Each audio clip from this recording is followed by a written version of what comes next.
In the quiet, affluent suburb of Victoria Garden City, Lagos, the life of 29-year-old Ifeoma James seemed like something out of a dream. A successful marketing executive, she had recently gotten engaged to her boyfriend of 4 years, Toby Oletunde, a suave, soft-spoken entrepreneur with a thriving tech startup. Everyone who knew them called them the perfect couple. Ifeoma believed it, too. But perfection is often just a carefully painted mask hiding something ugly beneath. Unknown to Ifeoma, Toby had a second life. In Lekki Phase 1, in a minimalist apartment he kept secret, lived Naomi, 25, fiery, seductive, and fully convinced she was Toby's one true love. He had told her Ifeoma was just a business partner, a lie she chose to believe, intoxicated by the luxury, the money, and the attention he showered on her. While Ifeoma planned wedding colors and booked a venue, Toby was on a weekend getaway in Ghana with Naomi. He sent photos to Ifeoma of a supposed tech conference, while whispering sweet nothings into Naomi's ear under golden Accra sunsets. Just across the city in Surale, Chuka Nwachukwu, a humble and hardworking mechanic, had been saving for over a year to buy a small shop and propose to his girlfriend, Ada. She was beautiful, stylish, and he adored her. Though she often looked down on his stained clothes and calloused hands, Chuka never stopped loving her. Ada, however, had grown bored. She worked as a receptionist at a spa where she met Edwin, a married, rich oil magnate who promised her a better life. New phones, weekend trips to Dubai, and designer handbags became her norm. She told Chuka the money came from commissions and the tips at work. Chuka, ever trusting, never questioned her. He even helped her manage her fake savings account, believing they were building a future together. But secrets don't stay buried forever. In Abuja, 23-year-old Anita had just moved in with her boyfriend, Ken. They were fresh out of university and madly in love, or so it seemed. Anita cooked, cleaned, supported Ken's small business, and gave him all her time. But Ken had other ideas. He used Anita's money to impress girls online, often lying that he was single and well-connected. He had a roster of friends with benefits, each one believing they were special. Anita began to notice the signs: late-night calls, hidden chats, constant business meetings, and sudden disinterest in intimacy. But Ken always had a smooth excuse. She doubted her instincts, gaslighting herself into submission. Then came the day she found a nude selfie sent to Ken by a girl labeled "battery low" on WhatsApp. Back in Port Harcourt, 31-year-old Uche, a devoted husband and father of 2, lived a quiet life with his wife, Sandra. She was elegant, highly educated, and a church leader. Everyone admired their picture-perfect home. But behind closed doors, Sandra was emotionally cold and controlling. Uche had no access to his finances, and every decision required her approval. When Sandra began staying late after prayer meetings, Uche never questioned her. He was raised to be loyal, to protect his family at all costs. One day, their house help mistakenly left Sandra's second phone on the couch. A message popped up. "Last night was heaven. I still smell you on my sheets." Uche's world began to spiral. Ifeoma's discovery came via a tagged Instagram story. Naomi had posted a video of her and Toby at a beach resort, and despite Toby's effort to hide his face, Ifeoma recognized his favorite bracelet and voice in the background. Her blood ran cold. She didn't confront him immediately. Instead, she hired a private investigator. What she found broke her completely: hotel receipts, text messages, even videos. Toby wasn't just cheating, he was living a double life. She felt disgusted, foolish, and furious. But what hurt the most was how deeply she had trusted him. Meanwhile, Chuka got a call from one of his friends working at the airport. "Guy, no vex o. I just saw Ada. She dey follow one big man enter Emirates flight. No Dubai dem they go." Chuka thought it was a mistake. He waited 6 hours at the airport to see if she would return. She didn't. Anita confronted Ken that night. Her voice trembled. She showed him the photo, the chat logs she had secretly saved. Ken didn't deny it. He laughed. You think you're the only woman who can cook rice and sweep floor? I beg Jay. You dey form wife we no be wife. She slapped him. He retaliated. That was the night Anita ran barefoot into the rain, crying, bleeding, and broken. She slept at a friend's house and didn't return. In Port Harcourt, Uche didn't confront Sandra either. He played along, quietly tracking her movement. He recorded conversations, gathered evidence, and spoke to a lawyer. When he finally confronted her with everything, she broke down. She begged. She cried. She said it meant nothing. She said she was lonely. But the damage had been done. Uche packed his bags and left with the kids. I'd rather raise them in peace than pretend in a palace of pain. It wasn't long before the pain each of them carried began to ripple beyond their own lives. Ifeoma spiraled into depression. She stopped going to work. Her mother had to move in to take care of her. The wedding was called off. Invitations were shredded. Deposits were lost. What remained were the whispers in the office and the burning shame of public humiliation. But one night, drunk on pain and desperation, Ifeoma did something unexpected. She called Naomi. At first, Naomi laughed, thinking it was a prank. But Ifeoma didn't insult her. She didn't even raise her voice. I just wanted you to know the man you love was never yours. And he was never mine. We were both lied to. There was a long pause on the other end. Then, silence. That call planted a seed of doubt in Naomi's mind, a seed that would grow into destruction. Back in Lagos, Ada returned from her Dubai trip, only to find Chuka's apartment completely empty. No furniture. No note. No trace of him. She panicked. He had blocked her on every platform.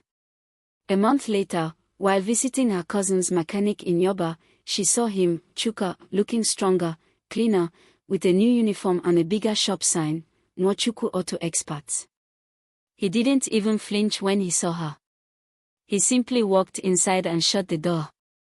Ada burst into tears in the car, but she knew she had no one to blame but herself.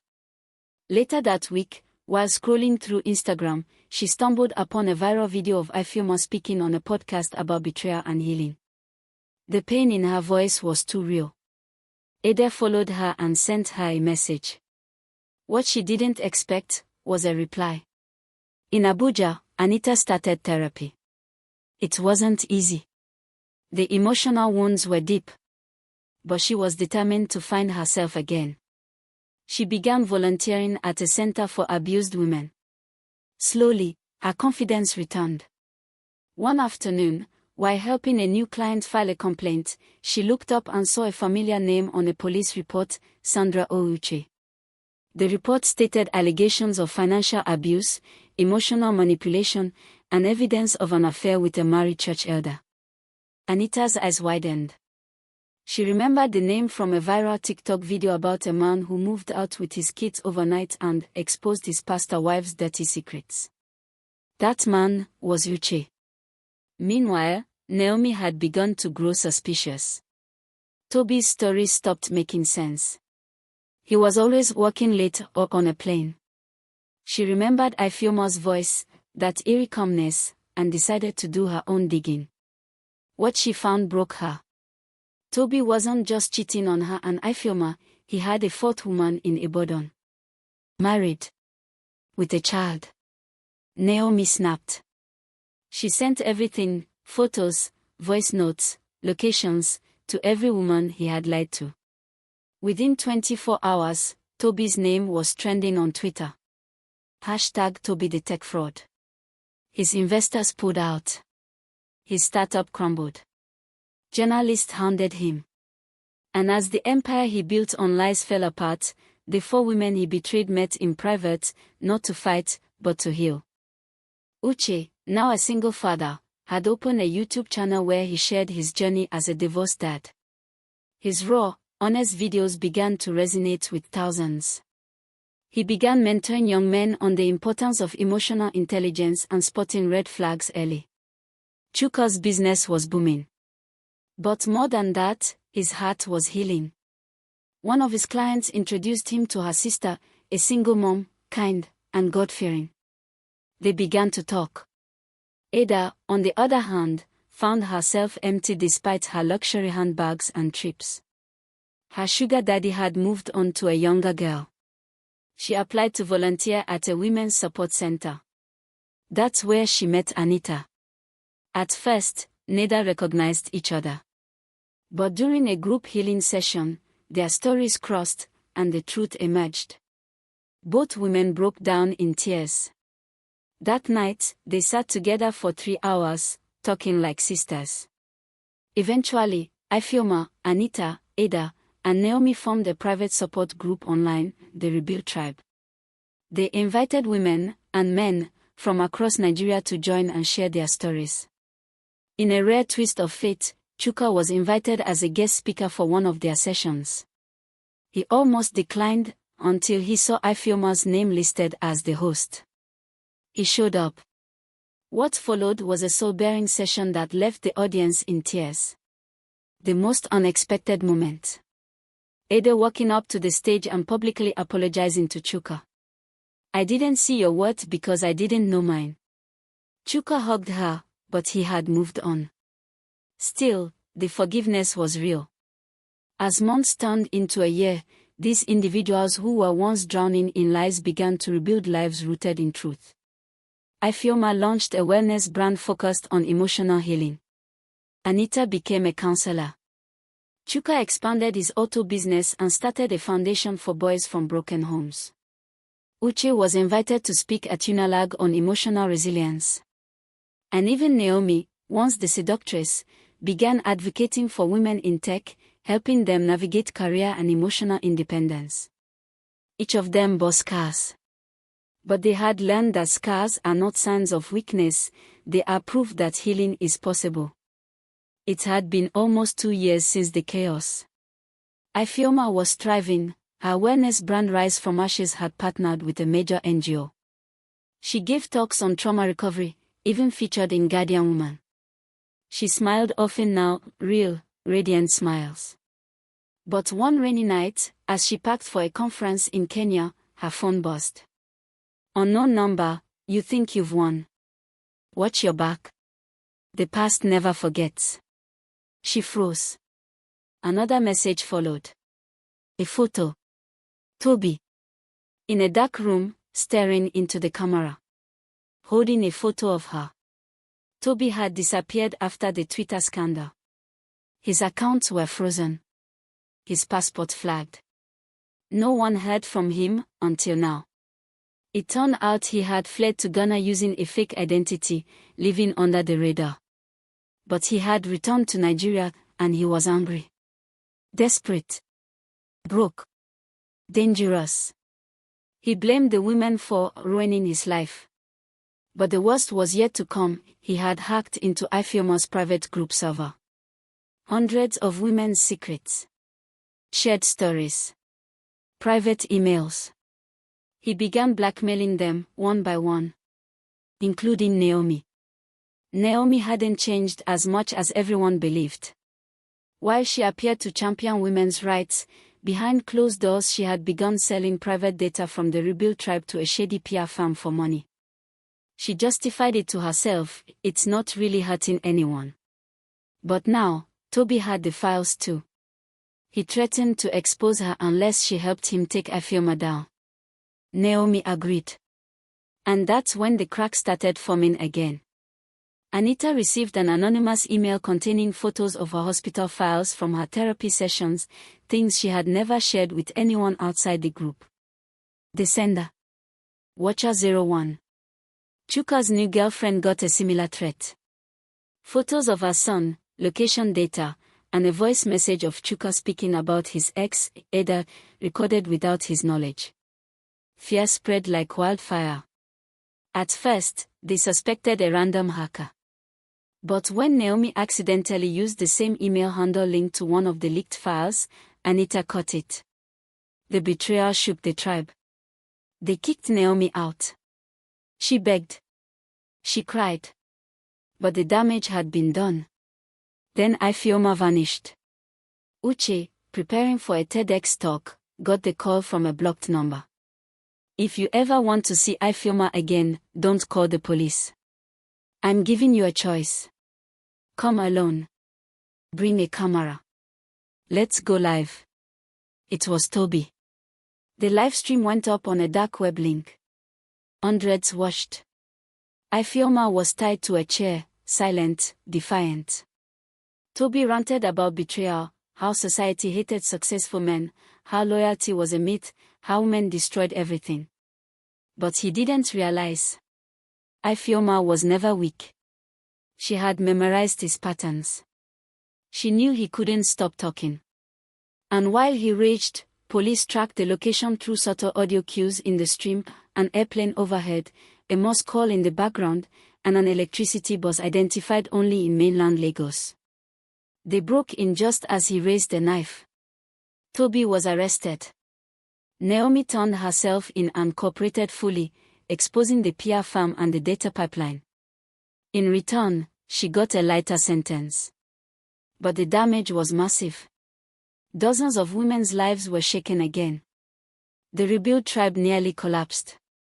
Ifeoma withdrew. Anita stopped speaking publicly. Chuka went silent on social media. Uche deleted his channel. It felt like the storm had undone all their healing. But sometimes, it takes one last shattering to rebuild completely. 1 year later, the rebuilt tribe returned under a new name, Ashes and Armor. This time, tighter security. Real therapist. Legal protection. And a mission bigger than before. At the launch event, a familiar group stood on stage. Ifeoma, calm and brilliant. Anita, now a published author on abuse recovery. Chuka, whose garage now sponsored vocational training for boys. Uche, newly remarried, to a psychologist he met during the trial. And Naomi, absent, but her letter read aloud, I was broken. And I broke others. But truth is light, and I am learning to walk in it. Then came a final twist. Ada, in tears backstage, stepped out, and donated the first 1 million Nigerian naira grant to help start an emergency shelter for victims of emotional abuse. Her words echoed across the auditorium.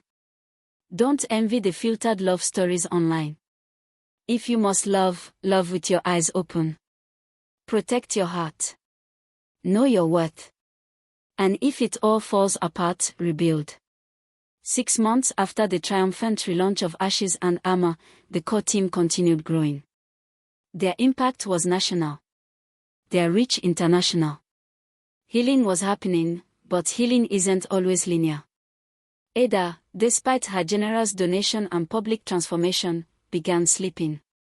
It started quietly, late-night texts to her old Dubai contacts, casual dinners with an ex-sugar daddy just for networking, small lies about where she was and who she was with. She didn't think she was falling. She told herself, I'm in control this time.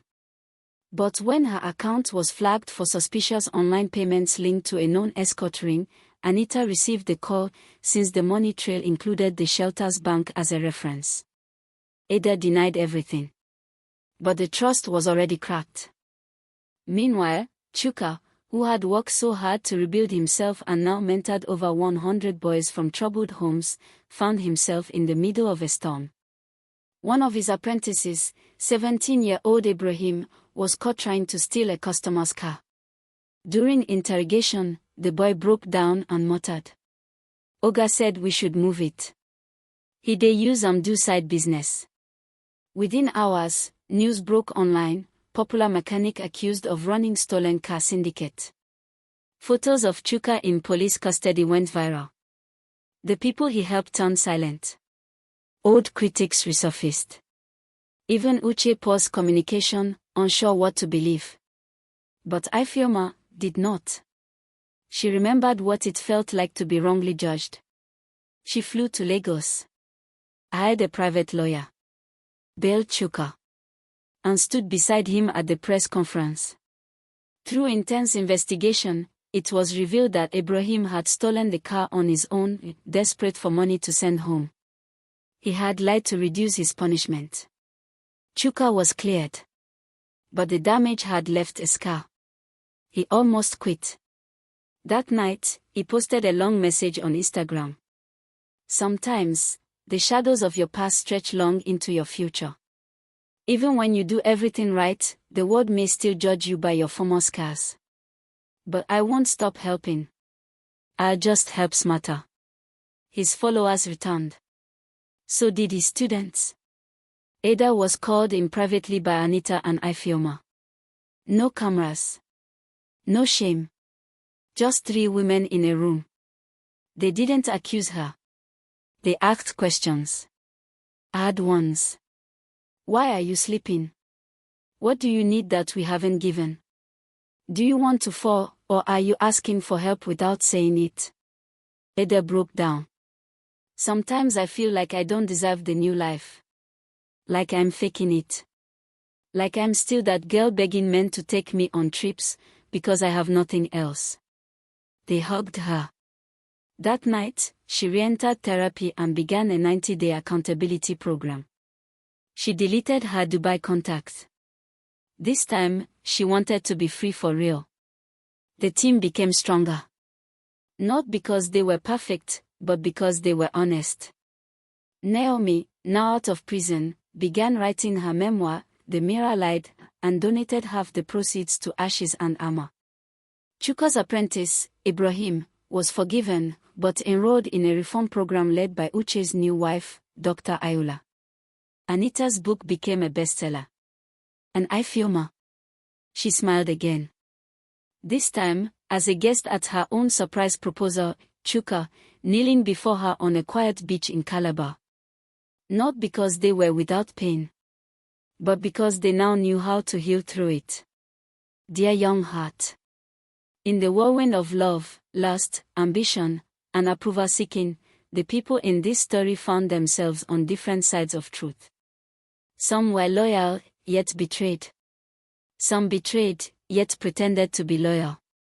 Some fell again and again. But some chose to rise. Let this story not just entertain you, let it warn you, teach you, and most importantly, guide you. Cheating isn't just a mistake, it's a chain reaction. When someone cheats, it's not only about 2 people. Families collapse. Trust dies.